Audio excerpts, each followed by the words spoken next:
Hello and welcome back to Naturally Miss Kris. Today I'll be sharing my aloe vera hair butter with you guys. So I hope you enjoy.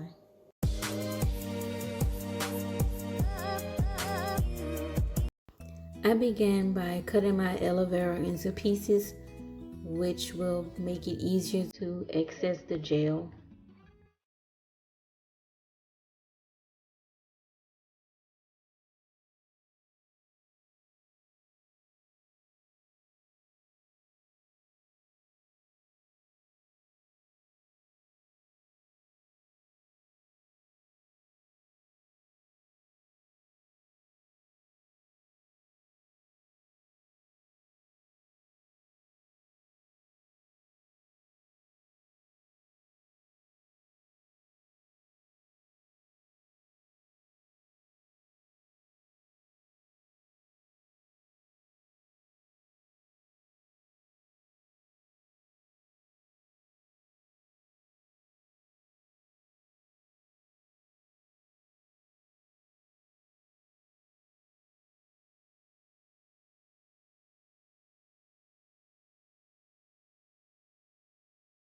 So this is what the gel looks like.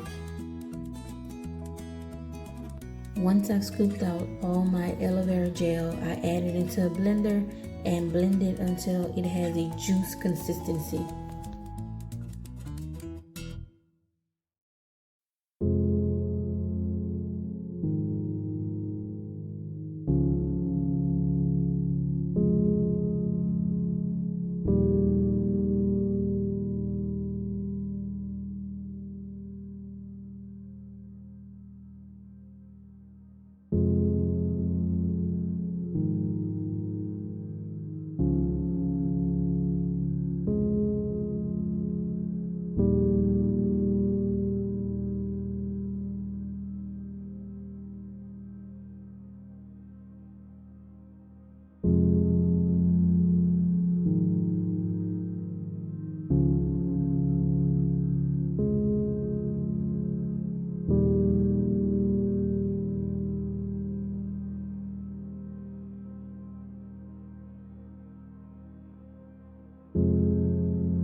Hit that subscribe button if you haven't done so already, and click on that notification bell so you don't miss a thing. And I will see you lovelies in the next video. Thanks for watching.